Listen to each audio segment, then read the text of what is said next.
সারা বিশ্বে দেখুন, সারা বিশ্বে মুসলিম কান্ট্রিগুলোর দিকে তাকিয়ে দেখুন, অলমোস্ট এভরি সিঙ্গেল মুসলিম কান্ট্রিতে আজকে মুসলমানরা নির্যাতনের শিকার।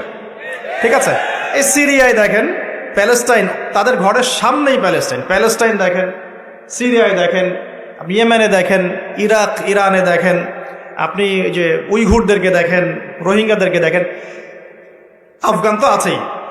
আফগান নিয়ে কথা বলা যাবে না ওদের সামনে, বিকজ তাদের মতে যারা পশ্চিমাদের এগেনস্টে যুদ্ধ করেছে ওরা খারেজি ছিল। যারা পশ্চিমাদের অপশক্তির বিরুদ্ধে যুদ্ধ করেছে তারা কি ছিল? খারেজি ছিল। অতএব আপনি ওটা নিয়ে কথা বলতে যাবেন না, আপনার পিছেও খারেজি ট্যাগ লাগিয়ে দিন। কথা কি বুঝতে পারছেন?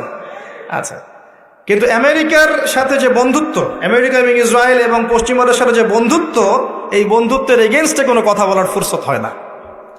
কারণ কি? এটা নিয়ে কথা বললে তো রিয়াল বন্ধ হয়ে যাবে। এটা নিয়ে কথা বললে সমস্যা, দুনিয়ার স্বার্থগুলো নষ্ট হয়ে যাবে।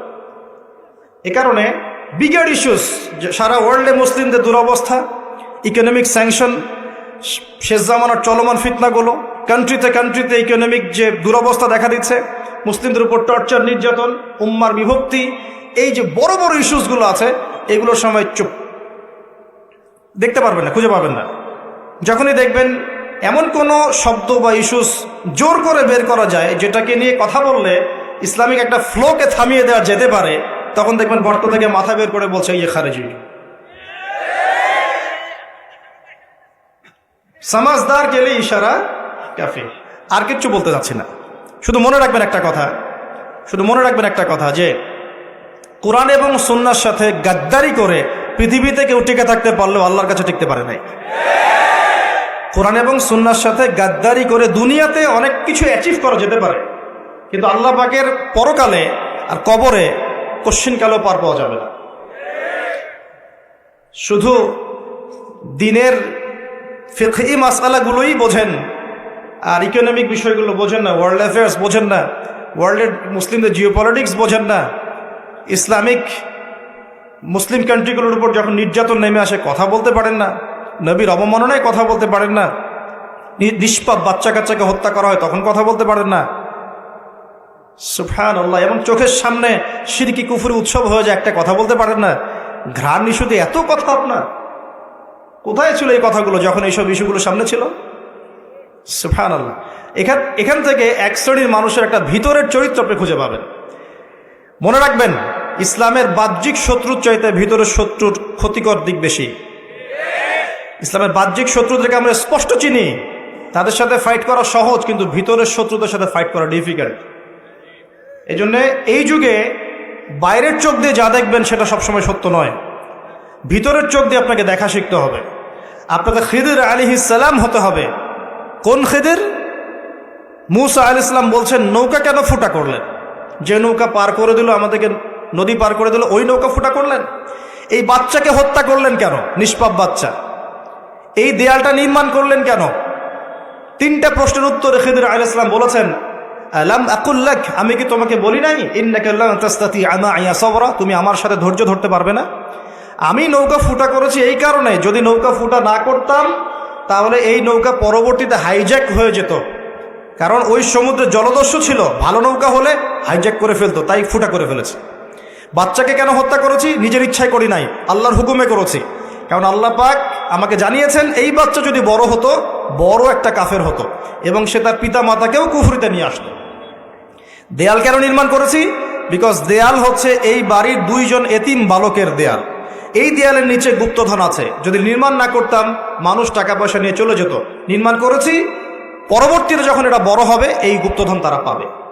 এই তিনটা ঘটনায় কোথায় আছে? সূরা কাহফের মধ্যে। কোন সূরা? সূরা কাহফ। ওই সূরা যে সূরা আপনাকে দাজ্জালের ফিতনা থেকে বাঁচাবে, সূরা কাহফের মধ্যে ঘটনা আছে। এখানে খিদির আলাইহিস সালাম যা করছেন, তিনি ইন্টারনালি বিষয়গুলোকে অবজার্ভ করছেন। আল্লাহ পাকের নূর, আল্লাহর দেয়া বসিরা এবং মারিফত দিয়ে তিনি দেখছেন। আর মুসা আলাইহিস সালাম বাহ্যিকভাবে দেখছেন, নৌকা কেন ফুটা করলেন, বাচ্চা কেন হত্যা করলেন, দেয়াল কেন নির্মাণ করলেন। কথা কি বুঝতে পারছেন? তো এখানে বাহ্যিক দৃষ্টি এই যুগে চলার জন্য আপনার জন্য যথেষ্ট নয়। আপনাকে খিদির আলাইহিস সালামের মতো ইন্টারনালি আপনাকে পিউরিফাইড হতে হবে, ইন্টারনাল অবজারভেশনের দরজাটা খুলতে হবে। একটা বিষয় বোঝেন, আলোচনা একটু হাইট হচ্ছে, আমি বুঝতে পারছি, মনোযোগ ধরে রাখতে হবে। এখানে বিষয়টা হচ্ছে যে যুগে ফিতনা ছড়িয়ে পড়বে, এমনভাবে ফিতনা ছড়িয়ে পড়বে যে ফিতনাগুলো একদম দাজ্জালীয় সভ্যতার মতো। এখন কি সেরকম ছড়িয়ে পড়েছে না? নাকি এটা বোঝানোর জন্য আবার নতুন লেকচার দেওয়া লাগবে? তখন এই ফিতনাময় পরিবেশে আপনি খিদর আলাইহিস সালামের মতো দূরদর্শিতা সম্পন্ন হতে না পারলে পথ হারিয়ে ফেলবেন। শুধু তাই নয়, এ যুগে বাহ্যিক চোখ দিয়ে যা দেখা যাবে সবসময় তা সত্য হবে না। এই তিনটা ঘটনায় ভিজুয়াল ওয়ার্ল্ড বলি আমরা, যেটা বাহ্যিক পৃথিবী এবং রিয়েলিটি বাস্তবতা, এর মধ্যে আসমান জমিন পার্থক্য ছিল। ওই নৌকা ফুটা করে কি খিদর আলাইহিস সালাম সত্যি ভুল করেছিলেন? আচ্ছা, ওই বাচ্চাকে হত্যা করে কি তিনি অন্যায় করেছিলেন? দেয়াল নির্মাণ করে কি তিনি বোকার মতো কাজ করেছেন? না। এই ভিজুয়াল ওয়ার্ল্ডে আপনি যা দেখছেন তার সবকিছু সত্য নয়। আপনি দেখছেন বিশ্ব পুরো এগিয়ে যাচ্ছে, তাই না? এটা বাহ্যিক চোখ আপনার, কিন্তু আল্লাহর মারেফত দিয়ে দেখলে আপনি বুঝতে পারতেন বিশ্ব আগাচ্ছে ঠিকই, বাট কিয়ামতের দিকে। কিসের দিকে? বিশ্ব আগাচ্ছে ঠিকই, বাট নিউক্লিয়ার কোন যুদ্ধের দিকে। এখন বলবে ভবিষ্যৎবাণী করে দিল নিউক্লিয়ার যুদ্ধ হবেই তো বলি নাই, বলেছি হওয়ার মুখোমুখি অবস্থা দাঁড়িয়ে আছে। যে কোনো মিলিটারি অ্যাফেয়ার্স যারা পড়াশোনা করে, ভালো মানের পলিটিশিয়ান যারা ইন্টেলেক্ট রাখেন মাথার মধ্যে, শিক্ষিত সমাজ এবং মিলিটারি অ্যাফেয়ার্স যারা বোঝেন, তাদেরকে জিজ্ঞাসা করে দেখি যে আবু তো আদনান ভাই একটা লেকচারে বলেছিল যে সারা ওয়ার্ল্ড নাকি নিউক্লিয়ার যুদ্ধের দ্বারপ্রান্তে দাঁড়িয়ে আছে, কথাটা কতটুকু সত্য? তারা অ্যান্সার দিবে ইনশাল্লাহ। দেখেন, এই শিক্ষিত সমাজ অ্যান্সার দিবে ইনশাল্লাহ। তাকে জিজ্ঞেস করতে যায় না যে বিষয়ে কোনো জ্ঞানী রাখে না। আমার কথা কি বুঝতে পারছেন? যারা এই সেক্টরে পণ্ডিত তাদেরকে জিজ্ঞাসা করেন, তারা বলবে যে হ্যাঁ, এটা মুখোমুখি দাঁড়িয়ে আছে, যে কোনো সময় হতে পারে। আমরা নিউক্লিয়ার যুদ্ধ হবে কিনা তা তো আর আমরা কোরআন সুন্নাহয় পাইনি। এতটুকু পেয়েছি, মালহামা হবে। কি হবে? মালহামা মানে মহাযুদ্ধ। এটা বিভিন্ন কান্ট্রির মধ্যে জড়িয়ে পড়তে পারে, আল্লাহু আ'লাম বিসসাওয়াব। এতটুকু জেনেছি, ইরাকের ইউফ্রেটিস নদীর সোনার পাহাড়কে কেন্দ্র করে বিশাল যুদ্ধ হবে, এটা জেনেছি, হাদিসে আছে। শুধু তাই নয়, নবী সাল্লাল্লাহু আলাইহি ওয়াসাল্লাম বলেছেন প্রতি 100 জনের মধ্যে 99 জন মানুষ ওই যুদ্ধে মারা যাবে। যারা যুদ্ধে অংশ নিবে তাদের কথা বলা হচ্ছে। মুসলিমদেরকে বলা হচ্ছে তোমরা ওই সম্পদে হাতও দিবে না। ওই সম্পদ নেয়া তো দূরের কথা, ওখানে হাতও দিতে যেও।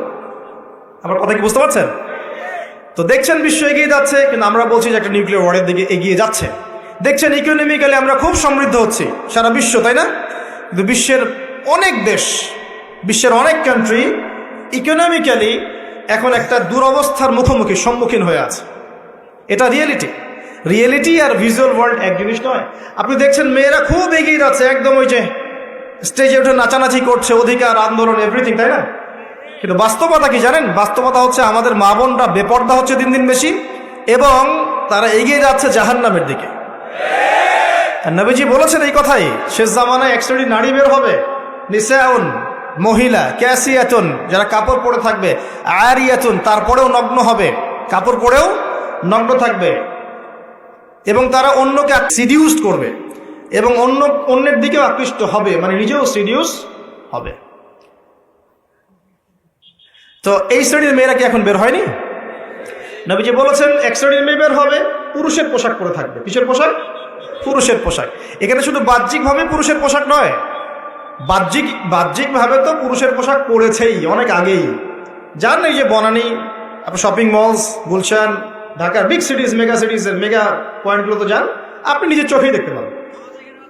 আপনার এখানেও আছে?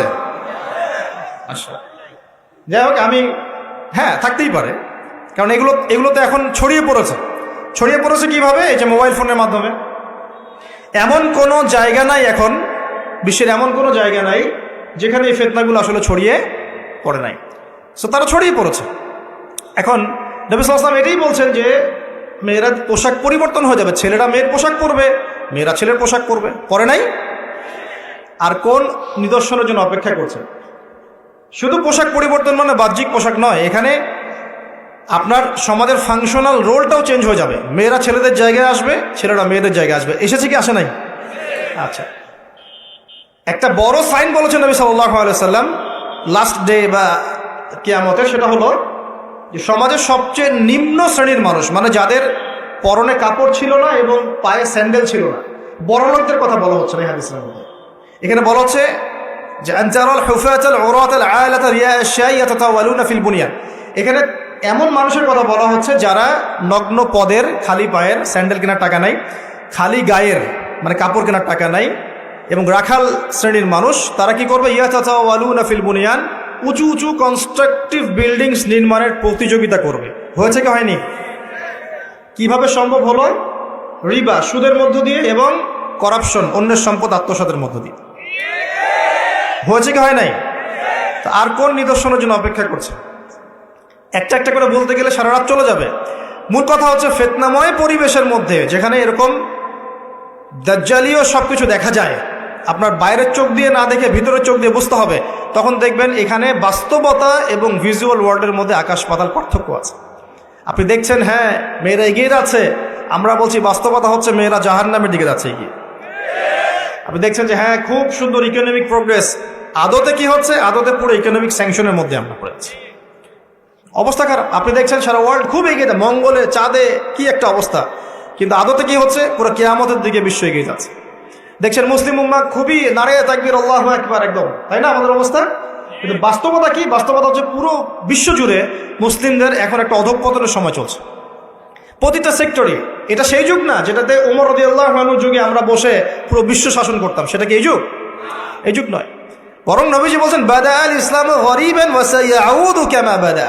ইসলাম শুরু হয়েছিল অপরিচিত ভাবে, গরীব ভাবে, ওয়া সায়াউদু কামা বাদা, এবং আবার শীঘ্রই সেই অপরিচিত জায়গায় ফিরে আসবে।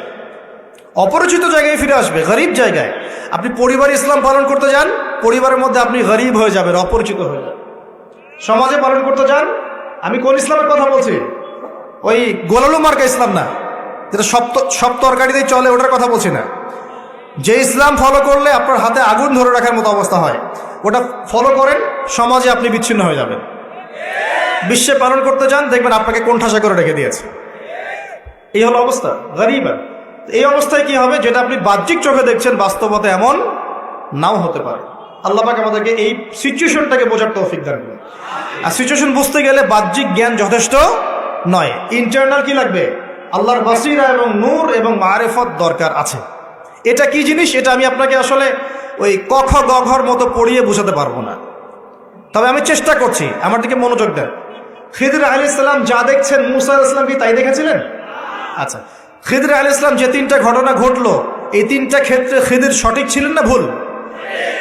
তাহলে তিনি এমন কি দেখলেন, কি বুঝলেন, কি শুনলেন যেটা মুসা আলাইহিস সালাম পারলেন না, বুঝলেন না? এটা কি? এটাই হচ্ছে আল্লাহ পাকের বাসিরা বা মারিফত বা দূরদর্শিতা, যেটাকে আমরা আল্লাহ নূর বলি। তিনি আল্লাহ পাকের নূর দিয়ে দেখছেন। এখন আমরা বুঝলাম শেষ জামানায় টিকে থাকতে হলে আমাদেরকে এরকম দৃষ্টিভঙ্গি নিতে হবে, এতটুকু বুঝতে পেরেছে। কিন্তু এই দৃষ্টিভঙ্গি অর্জিত হবে কিভাবে, এই বিষয়টা আমরা বুঝতে পারছি না। পরিবেশটা নষ্ট করেন না। এই দৃষ্টিভঙ্গি অর্জিত হবে কিভাবে, এটা কি জানা দরকার নাই? আচ্ছা, আসলে সেদিকে কথা বলি। প্রথম কথা, প্রিয় ভাইয়েরা, এই দৃষ্টিভঙ্গি অর্জন করতে হলে আগে কলব পরিষ্কার করতে হবে। কি করতে হবে? আচ্ছা, এটা কিভাবে হবে? সার্ফ এক্সেল দিয়ে ঘষবেন? আচ্ছা, কলব পরিষ্কার করার জন্য আমি কয়েকটা ফর্মুলা বলে দিই আগে। এটা সবার জন্যে, এবং বিশ্বাস করেন এখন আমরা সমাজে যারা বসবাস করি, বেশিরভাগ আমরা মৃত কলব নিয়ে বসবাস করি, বেশিরভাগ। যদি কলব জিন্দাই হতো তাহলে হক বাতিল চিনতে পারতাম না। যদি কলব জিন্দাই থাকতো তাহলে কি দুনিয়ার এই মোহের মধ্যে ব্যস্ত থাকি? যদি কলব জিন্দা থাকতো সারাদিন, তাহলে দুনিয়ার ফিকিরে ব্যস্ত থাকতে পারি। যদি কলব জীবিতই থাকে তাহলে কাউকে দাফন করার পরে দুনিয়াবি খোশ গল্পে কেউ মত্ত হতে পারে? যদি কলব জিন্দা থাকে তাহলে কেউ মানুষকে ঠকাতে পারে, মাপে কম দিতে পারে, কেউ কি গোপনে পাপ করতে পারে, কেউ কি অন্য সম্পদ আত্মসাৎ করতে পারে? কলব জিন্দা থাকলে কেউ সুদ খায়, কলব জিন্দা থাকলে কেউ জেনা করে, কলব জিন্দা থাকলে কেউ এরকম নোংরা কনসার্টে যেতে পারে? অতএব বুঝতে পারছি এইসব পরিস্থিতি দেখে যে আমাদের বেশিরভাগের কলব কি? মৃত, নিঃসন্দেহে মৃত, কোনো সন্দেহ নাই। নবী সাল্লাল্লাহু আলাইহি ওয়াসাল্লাম বলছেন, যখন আদম সন্তান একটা পাপ করে তখন কলবের মধ্যে একটা স্পট বা দাগ পড়ে, কালো একটা স্পট বা দাগ পড়ে। আবার যদি গুনাহ করে আবার স্পট পড়ে, আবার দাগ পড়ে, আবার গুনাহ করে আবার স্পট পড়ে। গোনার উপর গোনা করতে থাকে, পুরো কলবটা কালো, কুচকুচে, কুৎসিত হয়ে যায়, দুর্গন্ধযুক্ত। অনেস্টলি বলেন তো দেখি, অনেস্টলি বলেন যে আমাদের কলবগুলো এখন এরকম না? আমরা কন্টিনিউয়াসলি পাপ করি না? কতবার দিনে আস্তাগফিরুল্লাহ ওয়া আতুবু ইলাইহি পড়ি, কতবার? নবী সাল্লাল্লাহু আলাইহি ওয়াসাল্লাম এমন একজন ব্যক্তি যার আগের গুনাহ মাফ, পরের গুনাহ মাফ, তারপরেও তিনি দিনে 100 বার বলতেন আস্তাগফিরুল্লাহ ওয়া আতুবু ইলাইহি। আমাদের তো প্রয়োজন হয় না, কারণ আমাদের তো অনেকের, আমাদের সবার না, অনেকের অ্যাটিটিউডটা এমন যে সে জান্নাতে অলরেডি চলে গেছে এবং তার দল, তার সংগঠন অলরেডি জান্নাতে চলে গেছে। আপনার যদি লিজ লাগে আপনি আসেন, আমার কাছে ফর্ম পূরণ করেন, আপনাকে দিয়ে দিবেন। এমন অ্যাটিটিউড নাই? আচ্ছা, এই অ্যাটিটিউডটা কিন্তু ইহুদিদের দর্শন। ওরা এরকম মনে করতো যে আমরা আল্লাহর সিলেক্টেড বান্দা, ইলেক্টেড বান্দা, যদি জাহান্নামে যাইও তাহলে অল্প কয়েকদিন থাকবো, তারপর বেরো চলে আসবো।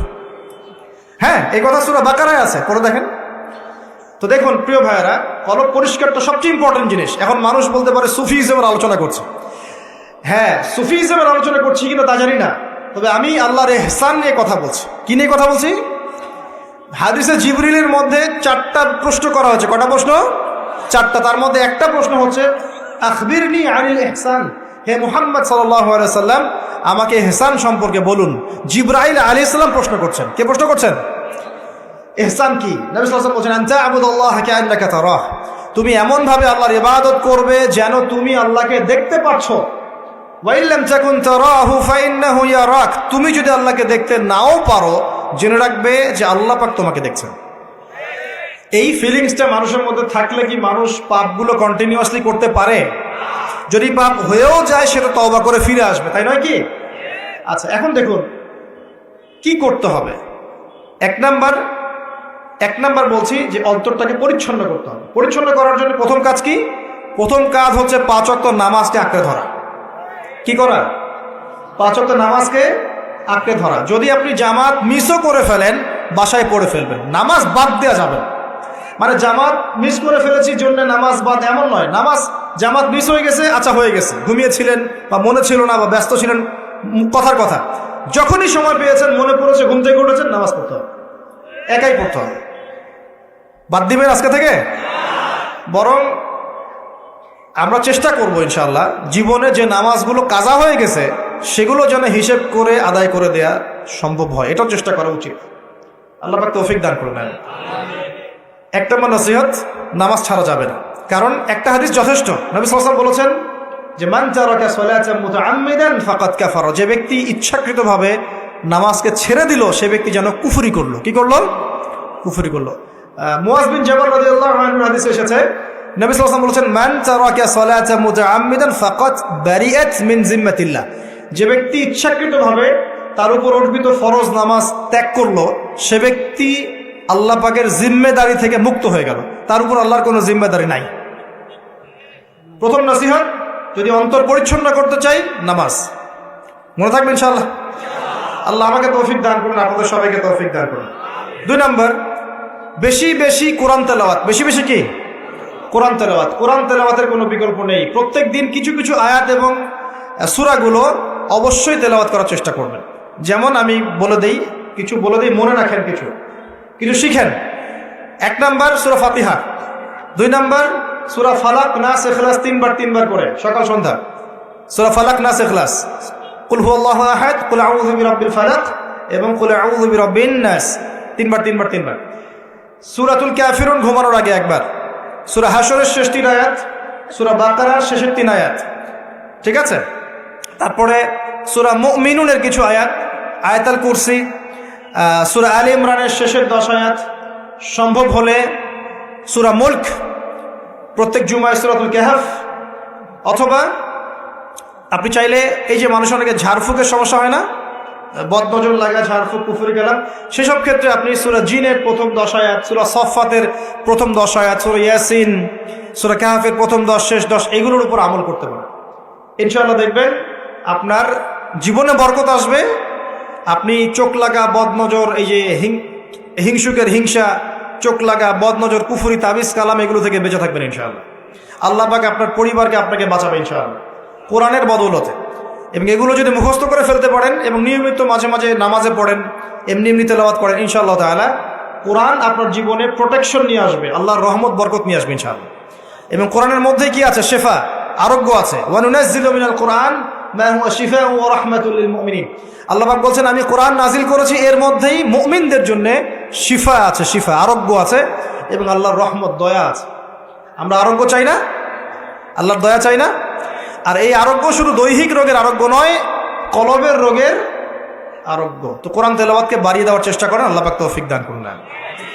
আর যদি পসিবল হয়, আল্লাহ পাক যদি আরো ফুরসত দেন, তৌফিক দেন, প্রত্যেক দিন 1 ঘন্টা করে 1 পারা কোরআন তেলাওয়াত করবেন। পারবেন ইনশাআল্লাহ? আল্লাহ আমাদের সবাইকে তৌফিক দান করুন। এরপর কি? বেশি বেশি আল্লাহর জিকির। 1 নাম্বার কি বলেছি? সালাত। 2 নাম্বার কোরআন তেলাওয়াত। 3 নাম্বার হচ্ছে আল্লাহর জিকির। বেশি বেশি আল্লাহর জিকির। আল্লাহর জিকির মানে শুধু আল্লাহ আল্লাহ এটাকে বোঝাচ্ছে না। আল্লাহর জিকির মানে আপনি সবসময় ফিল করবেন, আল্লাহকে স্মরণ করবেন যে আল্লাহ পাক আপনাকে দেখছেন, আপনি আল্লাহর ইবাদত করছেন, আল্লাহ আপনাকে দেখছেন। আপনি আল্লাহকে দেখতে না পারলেও আল্লাহ আপনাকে দেখছেন, আল্লাহ আপনার কথা শুনছেন, আল্লাহ হাজির নাজির, আপনি ফিল করবেন। জিকির মানে কি? স্মরণ করা। জিকির মানে কি? স্মরণ করা। আপনি সুবহানাল্লাহ পড়ছেন, আল্লাহর জিকির করছেন, আলহামদুলিল্লাহ আলহামদুলিল্লাহ পড়ছেন, আল্লাহু আকবার পড়ছেন, লা ইলাহা ইল্লাল্লাহ পড়ছেন, হ্যাঁ, লা হাওলা ওয়ালা কুওয়াতা ইল্লা বিল্লাহ পড়ছেন, এগুলোতে আপনি আল্লাহর জিকির করছেন, আলহামদুলিল্লাহ। এখন ব্যবসা করতে গিয়েছেন, এই যে মাপের দাড়িপাল্লা উঠালেন, এই যে মাপে কম দিচ্ছেন, এখন কি আল্লাহ আপনাকে দেখছেন না? এই যে আপনি আল্লাহকে স্মরণ করছেন যে আল্লাহ আমাকে দেখছেন, মাপে কমটা দেওয়া যাবে না, যদিও কাস্টমার বুঝতে পারছে না। এই যে আপনি আল্লাহকে স্মরণ করলেন, এটাই আল্লাহর জিকির। এটা কি? আল্লাহর জিকির। আপনি ওই যে স্কুলে গিয়েছেন বা কলেজে গিয়েছেন, এখন মাশাআল্লাহ আপনার তো বান্ধবীর অভাব নাই, কয়েকজন বান্ধবী আপনাকে ফোর্স করছে, চল ওখানে গিয়ে কফি খাই, এই করি সেই করি, আজকে ঘুরে আসি রমনা পার্ক, নাকি? তো এখন আপনি আল্লাহকে স্মরণ করছেন যে আমি আল্লাহকে দেখতে না পারলেও আল্লাহ তো আমাকে দেখছেন, না আমি তোমাদের সাথে যেতে পারবো না, এটা আমার জন্য জায়েজ নাই। এই যে আপনি আল্লাহকে স্মরণ করলেন, এটার নাম কি? আল্লাহর জিকির। সমাজের দায়িত্ব পেয়েছেন, আলহামদুলিল্লাহ, দায়িত্ব পাওয়া খারাপ কিছু নয়, এটাকে সঠিকভাবে পালন করাটাই চ্যালেঞ্জ। দায়িত্ব পাওয়া খারাপ কিছু নয়, দায়িত্বটাকে সঠিকভাবে পালন করাটা চ্যালেঞ্জ। দায়িত্ব পালন করতে গিয়ে আপনি ন্যায় বিচার করছেন, যখন দেখছেন যে এমন একটা বিচার সামনে চলে আসছে যে এখানে তো সমস্যা, এখানে ন্যায় বিচার করলে আমাকে হয়তো কিছু প্রতিবন্ধকতার শিকার হতে পারে, আর যদি অন্যায় করি তাহলে দুনিয়ার স্বার্থ আছে। এখন আপনি যদি অন্যায়টাকে বেছে নেন, আপনি আল্লাহর জিকির করেন নাই। যদি তখন আপনি ন্যায়টাকে বেছে নেন, আপনি তখন আল্লাহর জিকির করেছেন। আল্লাহর জিকির শুধুমাত্র সুবহানাল্লাহ আলহামদুলিল্লাহ তাসবিহ তাহলিলে নয়, সমাজে চলতে ফিরতে উঠতে বসে সবখানে আল্লাহর জিকির আছে। আল্লাহর স্মরণ, আল্লাহকে স্মরণ কর, আল্লাহ পাক তৌফিক দান করুন। তো জিকির বাড়িয়ে দেই। 4 নাম্বার কি? 4 নাম্বার হচ্ছে জ্ঞান অর্জন। মানে বেশি বেশি কোরআন সুন্নাহর জ্ঞান অর্জন করেন, আল্লাহর নূর মারিফত পাওয়া যাবে ইনশাআল্লাহ। 5 নাম্বার একটা বলে দেই, সেটা হলো আল্লাহওয়ালা মানুষ, যারা আল্লাহওয়ালা মানুষ, আল্লাহর এবং রাসূলের কথা বলেন, যারা মুত্তাকি, পরহেজগার এবং সৎ, এইসব মানুষদের সাথে সংস্পর্শে থাকেন, আল্লাহ পাকের নূর পাওয়া যাবে ইনশাআল্লাহ। আর 5টা কথা বললাম, খালি অনলি 5টা। এগুলোর পাশাপাশি আর 5টা বিষয় আছে, যাওয়া যাবে না। 5টা বিষয়ে যাওয়া যাবে না। 1, হিংসা মনে রাখাই যাবে। মনে যার হিংসা আছে, তার সাথে আল্লাহর নূরের কোনো সম্পর্ক নাই। সে কোশ্চিন কালেও খিদির হতে পারবে না। তার বড় বড় ডিগ্রি থাকতে পারে, সার্টিফিকেট থাকতে পারে, মনে হিংসা দিয়ে ভর্তি, কোশ্চিন কালেও আল্লাহর নূর এবং মারিফত অর্জন করতে পারবে না, সম্ভব না। কলবুন সেলিম, বিশুদ্ধ কলব, অবনত চিত্তের কলব না থাকলে এটা সম্ভব নয়। অতএব হিংসা করবেন। এখন তো হিংসার যুগ। এখন তো ওই যে বললাম না, ছেলে মেয়ে হয়ে যাচ্ছে, মেয়ে ছেলে হয়ে যাচ্ছে। এখন মেয়েরা কিন্তু খুব একটা ঝগড়া করে না। মেয়েদের কথাবার্তাগুলো এখন ছেলেদের মতো। বাইরে বের হয়ে রিক্সা ডাক দেবে, এই রিক্সা এদিকে আসো, এই সিএনজি এদিকে আসো, ওর গলার ভয়েসটা ছেলেদের মতো। আর ছেলেটা কি করে দেখবেন, যে কোনো একটা ইস্যু পাক বা না পাক, অনলাইনে ফেসবুকে বসে আহলুল কমেন্ট, এখানে দেখবেন সারাদিন ঝগড়া করছে। ঝগড়া করে করে করে লাস্টে বলবে যে আমিন না লিখে কেউ যাবেন না। এই হলো অবস্থা। দেখবেন ঝগড়াটা একটা স্বভাব ছেলেদের মধ্যে আসছে। ছেলেটা ঝগড়া করবে কেন? ছেলেরা মারামারি করে সরাসরি, নাকি? ছেলেরা কি ঝগড়া করে না? দীর্ঘদিন ইতিহাস পড়ে দেখেন না আপনি, পুরো ওয়ার্ল্ডের হিস্ট্রি ঘেটে দেখেন, দেখবেন ছেলেদের গায়রত, ব্যক্তিত্ব ছিল না? যুদ্ধ বিগ্রহ করবে ছেলেরা, বক্সিং খেলবে ছেলেরা, জিম করবে ছেলেরা, মার্শাল আর্ট শিখবে ছেলেরা এগুলো করবে। ছেলেরা চুলকি ঝগড়া করে নাকি? চুলাচুলি করে নাকি ছেলেরা? এখন দেখবেন ফেসবুকে ঢুকলেই ছেলেরা কিন্তু মেয়েলি ঝগড়া করে। দেখছেন, খেয়াল করছেন? দেখেন সাইকোলজিক্যাল পরিবর্তন হয়েছে। ছেলেটা মেয়ে হয়ে যাচ্ছে, মেয়েদের মধ্যে সাইকোলজিক্যালি ছেলেদের প্রভাব বিস্তার হচ্ছে। অতএব হিংসায় যায় না, এটা হিংসার যুগ। হাবিল হন, কাবিল হয়েন না। আপনি হাবিল হন, কাবিল হতে চায় না। কারণ কাবিলের আমল নামায় নবী সাল্লাল্লাহু আলাইহি ওয়াসাল্লাম বলেছেন, কিয়ামত পর্যন্ত যত মানুষ খুন হবে, হাদিসটা শোনেন, কিয়ামত পর্যন্ত যত মানুষ খুন হবে সমস্ত খুনের একটা পাপের অংশ কাবিলের আমল নামে যুক্ত করা হবে। কারণ কি? কারণ পৃথিবীর ইতিহাসে সেই প্রথম খুনের সিলসিলা চালু করেছিল, সে তার ভাই হাবিলকে হত্যা করেছে। তা হাবিল কাবিলের এই সুন্নত এখন নাই, আছে? মুসলিমদের মধ্যে দেখবেন বহু কাবিল ঘুরে বেড়াচ্ছে, আছে না? হাবিলের সুখ ওর ভালো লাগছে না, হাবিলের উন্নতি অগ্রগতি ওর পছন্দ হচ্ছে না, হাবিলের কুরবানি আল্লাহর কাছে কবুল হচ্ছে, ও সহ্য করতে পারছে না, এই জন্য সে কাবিল হয়ে গেছে। এরকম কাবিলের সংখ্যার অভাব নাই তো পৃথিবীতে। আর বারবার বলছি যে ভিতরের শত্রু চেনা খুব ডিফিকাল্ট, বাইরেগুলো চেনা যায়। আমরা দোয়া করি আল্লাহ রাব্বুল আলামিন ভিতর এবং বাইরের সব ধরনের শত্রুতা থেকে ইসলামকে হেফাজত করুন, আমিন। এবং যারা দুনিয়ার স্বার্থে ইসলামের বিরুদ্ধে শত্রুতা করবে, আল্লাহ পাক ওদের শিকড়টা উপরে ফেলে দেন। সামনে যান। 1 নাম্বার কি রাখা যাবে না? হিংসা। একটা কথা বলে শেষ করি, আপনি যদি কারোর প্রতি হিংসা করেন তাহলে কি হবে? আপনার ক্ষতি কি? আপনার যত নেক আমল ধ্বংস হয়ে যাবে। হিংসা সেভাবে নেক আমলকে পুড়িয়ে দেয় যেমন করে আগুন কাঠকে পুড়িয়ে দেয়। হাদিস শুনেছেন হাদিসটা? হিংসা সেভাবে নেক আমলকে পুড়িয়ে দেয় যেভাবে আগুন কাকে পুড়িয়ে দেয়? কাঠকে। আগুন কাঠে আগুন ধরিয়ে দেন, কাঠ বাকি থাকে?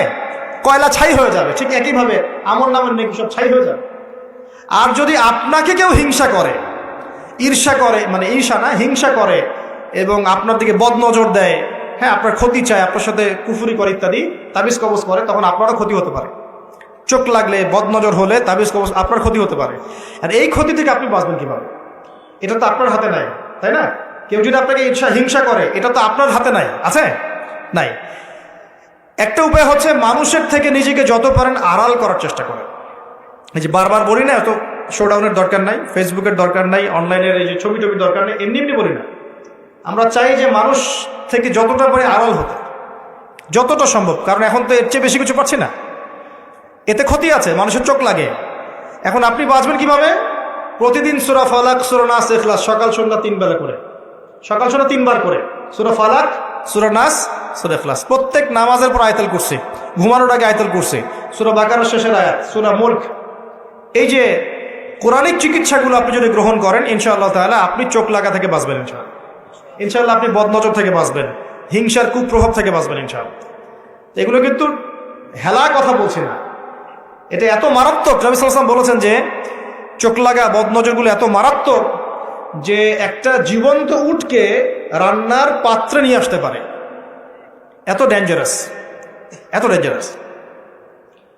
তো হিংসা করবেনও না, হিংসার শিকারও যেন না হন। এই জন্য সূরা ফালাককে বেশি বেশি তিলাওয়াত করবেন। কুল আউযু বিরাব্বিল ফালাক মিন শাররি মা খালাক ওয়া মিন শাররি গাসিকিন ইযা ওয়াকাব ওয়া মিন শাররিন নাফাযাতি ফিল উকাদ ওয়া মিন শাররি হাসিদিন ইযা হাসাদ। আমি হিংসুকের হিংসা থেকে আল্লাহ তোমার আশ্রয় চাচ্ছি যখন সে হিংসা করে।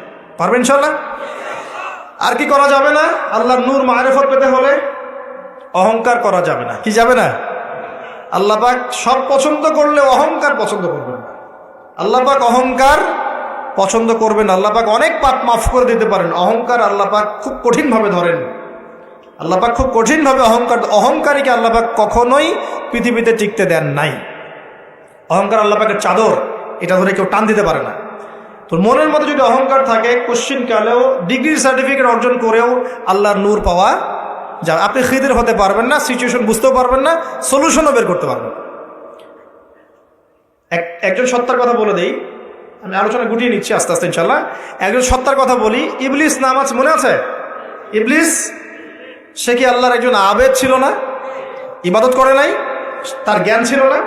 প্রচন্ড জ্ঞানী ছিল, আল্লাহ পাকের প্রচুর ইবাদত করেছে। কেন জাহান্নামী হল?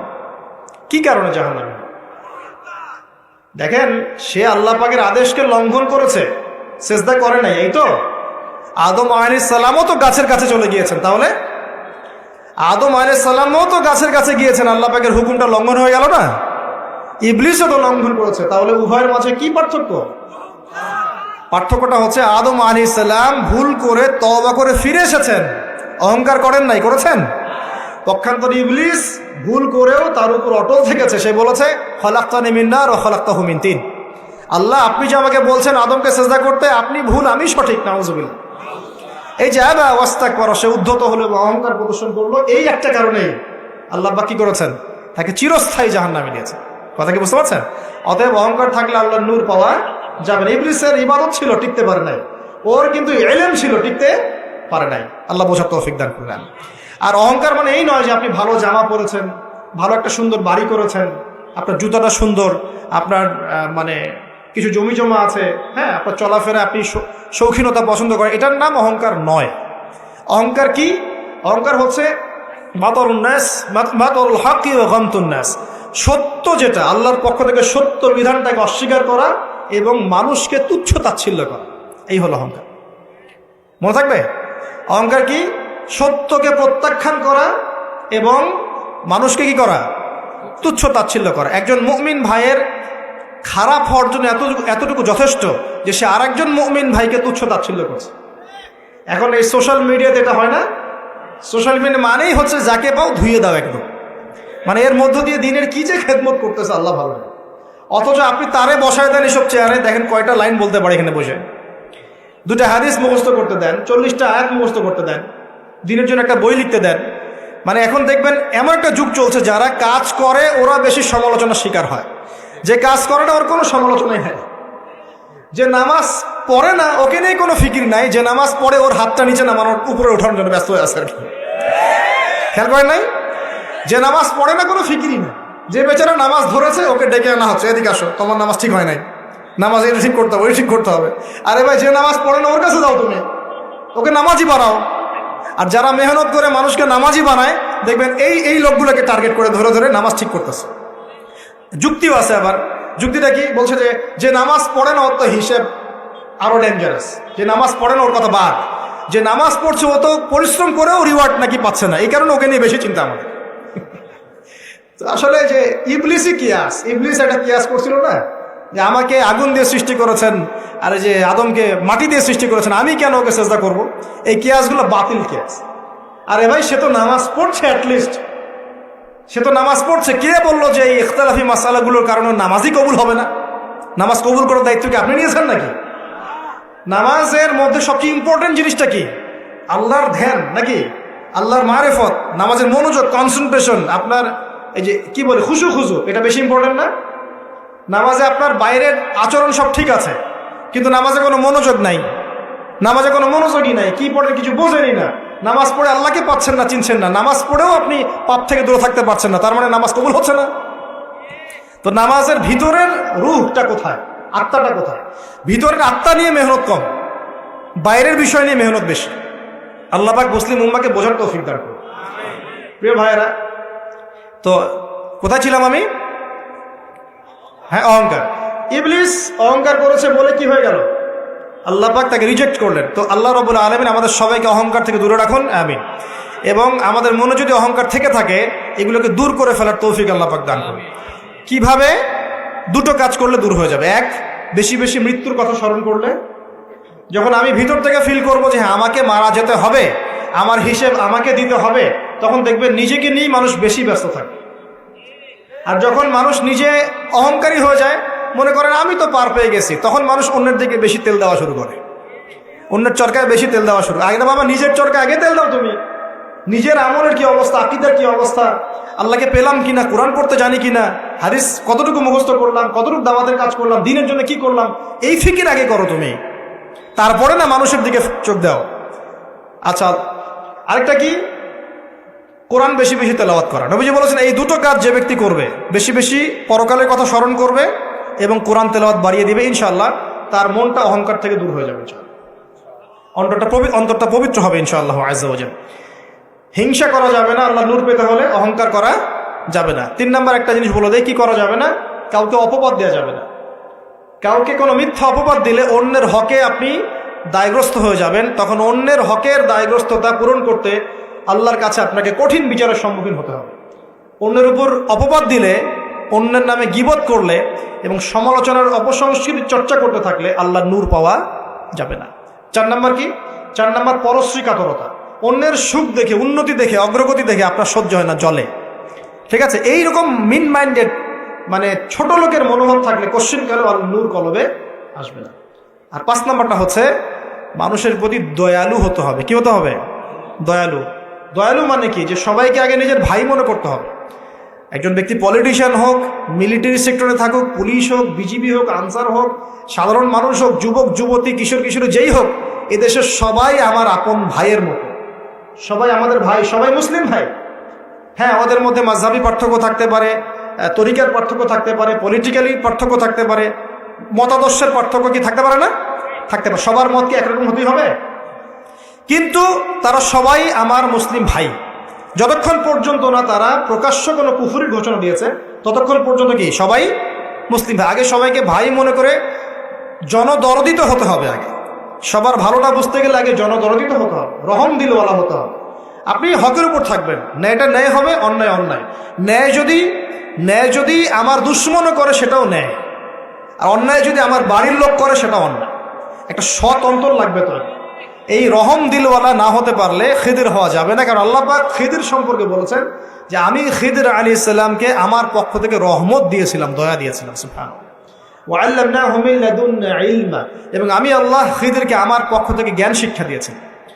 তো এই কয়েকটা বিষয় করা যাবে, আর কিছু কিছু বিষয় করা যাবে না। এগুলো যদি মেনে চলতে পারি ইনশাআল্লাহ আমাদের কলমের মধ্যে আল্লাহর পক্ষ থেকে আল্লাহর নূর আসবে ইনশাআল্লাহ। আরেকটা টোটকা বলে দেই, সেটা হলো কোরআন একটা সূরা আছে, সূরার নামই হচ্ছে সূরা নূর। কি না? এই সূরার উপর যদি আপনি আমি আমল করতে পারি ইনশাআল্লাহ তাআলা আল্লাহ নূর এবং মারিফত পাওয়া যাবে। কেন পেতে হবে এগুলো? কারণ এগুলো পেলে আমরা সেটা দেখবো যা সবাই দেখতে পারবে না, আমরা সেটা শুনবো সবাই সেটা শুনবে না, আপনি সেটা উপলব্ধি করবেন সবাই সেটা উপলব্ধি করতে পারবে না। বাহ্যিকভাবে সবাই একটা কিছু বুঝবে, কিন্তু আপনি রিয়েলিটি বুঝতে পারবেন যে আসলে বাস্তবটা কি হচ্ছে। এবং বাস্তবতা বুঝতে পারলে পরেই আমরা ইনশাআল্লাহ তাআলা ওই ফিতনাগুলো চিহ্নিত করতে পারবো, সেখান থেকে বাঁচার পথ খুঁজতে পারবো ইনশাআল্লাহ। আমার কথা কি বুঝতে পারছেন? আচ্ছা, এবার শেষ করার আগে একটু গুটিয়ে নিচ্ছি। সূরা নূর থেকে শুরু করে শেষ করে দেই। দেখুন, এই সূরাটা বাসায় ভালো করে পড়েন। তার আগে আর দুইটা সূরা নসিহত করবো, বাসায় গিয়ে আজকে একটু ভালো করে পড়েন। একটা সূরা বনু ইসরাইল, একটা হলো সূরা কাহফ। এই সূরা বনু ইসরাইল এবং কাহফ, যে আল্লাহর নূর পেতে হলে আরেকটা টোটকা বলছিলাম, সূরা নূরের উপর আমল করতে হবে। এর পাশাপাশি আপনি দুইটা সূরা পড়বেন, সূরা কাহফ এবং সূরা বনি ইসরাইল। এই সূরা কাহফ, বনি ইসরাইল একসাথে রিলেটেড। এখন যদি নূর অর্জন হয়ে যায়, আল্লাহর মারিফত অর্জন হয়, যেগুলোর জন্য তার হওয়ার চেষ্টা করতে হবে। দান সদকা বাড়াবেন, এতিমের ভরণ পোষণের দায়িত্ব নেন, বিধবার খোঁজখবর নেন, সমাজ কল্যাণমূলক কাজ করেন, পাশাপাশি হালাল খান, পারিবারিক আদর্শ ঠিক করেন, আমর বিল মারুফ নাহি আনিল মুনকারের কাজ করেন, জ্ঞান অর্জন করেন, আল্লাহওয়ালা মানুষের কাছে গিয়ে পড়ে থাকেন, সহবতে থাকেন। আর কি বলেছি? কোরআন তেলাওয়াত বাড়িয়ে দেন, জিকির আজকার বাড়িয়ে দেন, এবং জীবনের সকল ক্ষেত্রে আল্লাহর বিধান মেনে চলার চেষ্টা করেন। ইনশাআল্লাহ তাআলা আপনি আল্লাহর নূর পাবেন এই কাজগুলো করলে। আর কি কিছু কাজ করা যাবে না, যেমন একটা হচ্ছে হিংসা, অহংকার, পরশ্রী কাতরতা, অন্যকে অপবাদ দেওয়া, আর গীবত, তোহমদের সমালোচনা সংস্কৃতি। এগুলো বয়কট করতে পারলে আল্লাহর নূর আসবে ইনশাআল্লাহ। আর কি? সূরা কাহফ পড়বেন, সূরা বনু ইসরাইল পড়বেন, সূরা নূরের উপর আমল করবেন। এই সূরা নূরের উপর আমল করতে গিয়ে একটা বড় কথা বলে দেই, সেটা হলো এই সূরার প্রথম দিকেই আছে জেনা থেকে দূরে থাকার কথা। সব আমলগুলো ঠিকঠাক করার পরেও আমরা নূর পাবো না যদি আমরা হারাম জেনায় লিপ্ত থাকি। আমি বোঝাতে পারছি? সবকিছু আপনি মেনে চললেন, আজকের লেকচারে সব মেনে চলেছেন, কিন্তু জেনার পাপে লিপ্ত আছেন, গোপন জেনার পাপে লিপ্ত আছেন, বয়ফ্রেন্ড গার্লফ্রেন্ড অ্যাফেয়ার্সে আছেন, পরকীয়া আছেন, আপনি কিন্তু নূর পাবেন না। এটা আপনার অন্তর থেকে সমস্ত নূরকে বের করে নিয়ে চলে যাবে। আর সূরা নূরের প্রথম কথাই হচ্ছে এটা। বরং এগুলো শাস্তির কথা আল্লাহ পাক বলেছেন। সর্বশেষ কথা হলো প্রিয় ভাইয়েরা, বর্তমান সিচুয়েশনটাকে রিড করতে হলে নূর লাগবেই, আল্লাহর মারিফত লাগবেই। এই মারিফত অর্জন করার পথ ও পদ্ধতিগুলো আল্লাহ পাক আমাদের সবাইকে মেনে চলার তৌফিক দান করুন, আমিন। আমরা জানি এখনকার বিশ্বে, একটু সময় দেন 2 মিনিট, এখনকার বিশ্বের মুসলিমদের অবস্থা হয়তো ভালো নয়, কিন্তু ইনশাআল্লাহ তাআলা অতি শীঘ্রই আল্লাহ রাব্বুল আলামিন এই উম্মতের অবস্থাকে উন্নতির দিকে নিয়ে যাবেন ইনশাআল্লাহ আযজা ওয়া জাল্লা। মুসলিমদের মধ্যে ঐক্য হবে ইনশাআল্লাহ, এবং আমরা এমন একটা প্রজন্ম পাবো ইনশাআল্লাহ যার হাতে আল্লাহ পাক ইসলামের পতাকা তুলে দিবেন ইনশাআল্লাহ। হয়তোবা দাজ্জাল অচিরেই আত্মপ্রকাশ করবে, এবং তার অনুসারী এই যে জিউস এবং জায়নিস্টরা, এরা হয়তো সারা ওয়ার্ল্ডকে শাসন করবে ঠিকই, বেশিরভাগ মানুষ বিভ্রান্ত হবে ঠিকই, কিন্তু অতি শীঘ্রই আল্লাহ রাব্বুল আলামিন ইমামুল মাহদিকে আনবেন, তারপরে ঈসা ইবনে মারিয়ামকে নামাবেন এবং তাদের হাতে আল্লাহ রাব্বুল আলামিন এই প্যালেস্টাইন মুক্ত করে এই জেরুজালেম থেকে বিশ্ব শান্তি প্রতিষ্ঠা করবেন ইনশাআল্লাহ। এটা কিন্তু পুরো ফিক্স, কোরআন এবং সুন্নাহর মধ্যে একেবারে অকাট্য একটা ভবিষ্যৎবাণী, কেউ পাল্টাতে পারবে না। এখন এই সময়টা আসছে, আমাদের কাজ কিন্তু শুধু ফেসবুকে পড়ে থাকা নয়, একে অপরের পিছনে গীবত তুহমতে পড়ে থাকা নয়, এবং ছোটোখাটো বিষয় নিয়ে সময় নষ্ট করা নয়। আমাদের কাজগুলো পড়াশোনা করা, পারিবারিক আদর্শ ঠিক করা, সৎ কাজের আদেশ করা, অসৎ কাজে নিষেধ করা, আল্লাহ নূর অর্জন করা, আল্লাহওয়ালা মানুষের কাছে থাকা, এবং উম্মাকে বিভক্ত করতে যায় না, ঐক্যবদ্ধ করার চেষ্টা করেন। আমাদের উপরে যারা আছে যে কোনো সেক্টরে, তাদের সাথে শত্রুতা পোষণ করার প্রয়োজন নেই, বরং দোয়া করতে শেখেন এবং তাদের ভুলভ্রান্তিগুলোকে গঠনমূলকভাবে ধরিয়ে দেন। আরও বলবো যে তাদেরকে উত্তম নসিহত করেন এবং আল্লাহর কাছে বেশি বেশি দোয়া করেন আল্লাহ রাব্বুল আলামিন যেন আমাদের উপরে এমন কিছু মানুষকে এনে দেন যাদের মধ্য দিয়ে ইসলামের খেদমত হবে ইনশাআল্লাহ, ইসলাম এগিয়ে যাবে ইনশাআল্লাহ তাআলা। আল্লাহ পাক আমাদের সবাইকে পবিত্র কোরআন এবং হাদিস অনুযায়ী জীবনযাপন করার তৌফিক দান করুন এবং আমাদের সবাইকে আল্লাহ পাকের নূর ও মারিফত অর্জন করার তৌফিক দান করুন।